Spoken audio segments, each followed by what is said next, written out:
Olá pessoal, tá começando primeiro algumas doses de coisa alguma. Se você tá vendo isso é porque deu certo e só pode ter dado certo porque você tá vendo isso. Então, assim, não é um paradoxo, né? Tá bom. Foi bom, foi inteligente. Pessoal, vamos falar um pouco hoje sobre reforma da Previdência. Existe uma proposta de reforma da Previdência na Comissão de Justiça da Câmara dos Deputados. Essa reforma foi proposta por Paulo Guedes e Jair Bolsonaro. E vamos analisar um pouquinho as mudanças do que existe hoje e do que pode vir a ser a partir do ano que vem a reforma da Previdência. É bom lembrar que essa reforma ela vai durar alguns anos, ela não vai ser implementada de uma vez só. Então, o que eu falar aqui, na verdade, ele vai ser já o resultado final da reforma. Algumas coisas vão acontecer já no que vem, outras vão se estabelecer só em 2026. A primeira coisa que vai mudar é a aposentadoria por tempo de contribuição. Ela vai deixar de existir. Hoje você pode se aposentar com 35 ou 30 anos, no caso homem e mulher. Isso não vai mais existir, segundo essa reforma. Outra coisa que existe hoje é a aposentadoria por idade mínima com 65 anos. Se você tiver 65 anos e o tempo mínimo de contribuição de 15 anos. Isso também vai mudar. A aposentadoria, de uma forma geral, vai funcionar da seguinte forma. Se você completou 65 anos, no caso de homem, e 62 anos, no caso de mulher, e contribuiu por 25 anos, você vai ter o direito de se aposentar. No entanto, você não vai se aposentar com um salário integral. Você vai se aposentar com 65% da média do salário e contribuição que você contribuiu durante sua vida empregatícia. Durante todo o período de contribuição. Como é que funciona, só para dar um parênteses aqui, para explicar para você, como é que funciona o cálculo previdenciário para saber o quanto você vai receber. O cálculo previdenciário funciona da seguinte forma. O INSS vai lá, vê o quanto você recebeu, faz uma média do quanto você recebeu durante todo o tempo que você contribuiu e essa média vai ser sua aposentadoria. Isso ainda pode variar de acordo com o fator previdenciário, que é o que? O INSS não quer que você se aposente cedo. Então, se você se aposentar, por exemplo, com 55 anos, o fator previdenciário vai lá e corta uma boa parte de sua aposentadoria.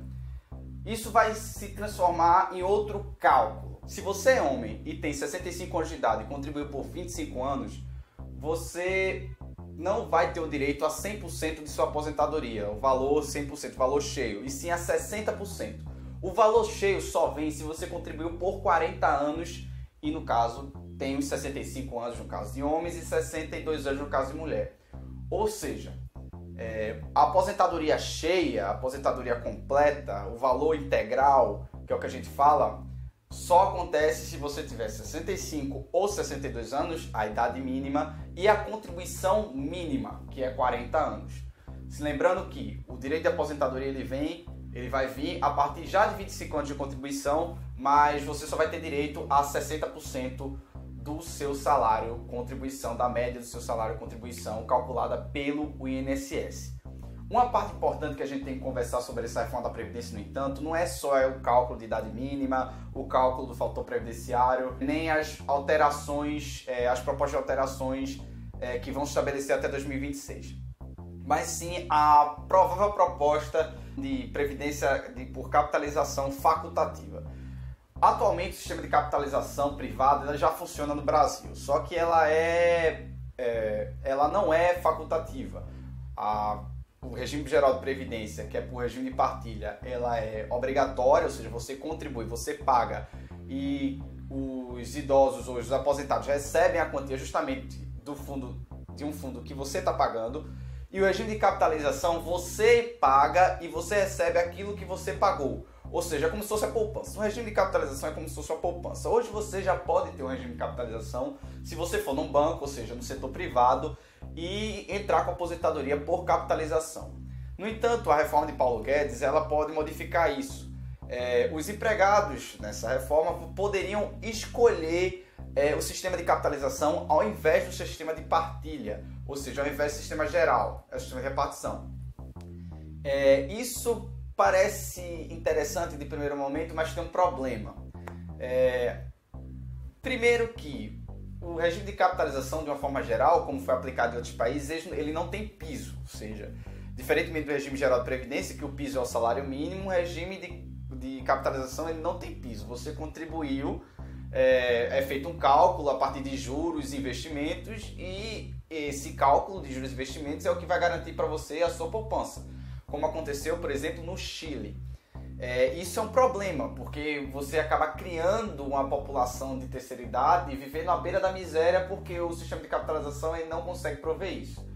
Outro setor do governo vem falando em um regime misto de capitalização e repartição, onde vai haver um regime de repartição simples, como acontece hoje, só que os lucros advindos desse regime de repartição servirão de retorno para o investidor, no caso o contribuinte, de forma a criar como se fosse um fundo extra capitalizado. Isso, no entanto, não se sabe ao certo se vai ser essa proposta, porque ela ainda não está dentro da proposta final da reforma da Previdência, dessa proposta da reforma da Previdência, mas ela pode ser lançada por Paulo Guedes, porque desde antes do início do governo, Paulo Guedes vem falando sobre esse tipo de reforma. O problema desse tipo de reforma, além de tudo isso que eu falei, é que, bem, em tese seria o trabalhador e o empregador que escolheria essa forma de regime durante o acordo de trabalho, né? Durante o fechamento do contrato de trabalho. Só que a gente sabe que não é assim que funciona. Quem trabalha com o direito trabalhista sabe que não é assim que funciona.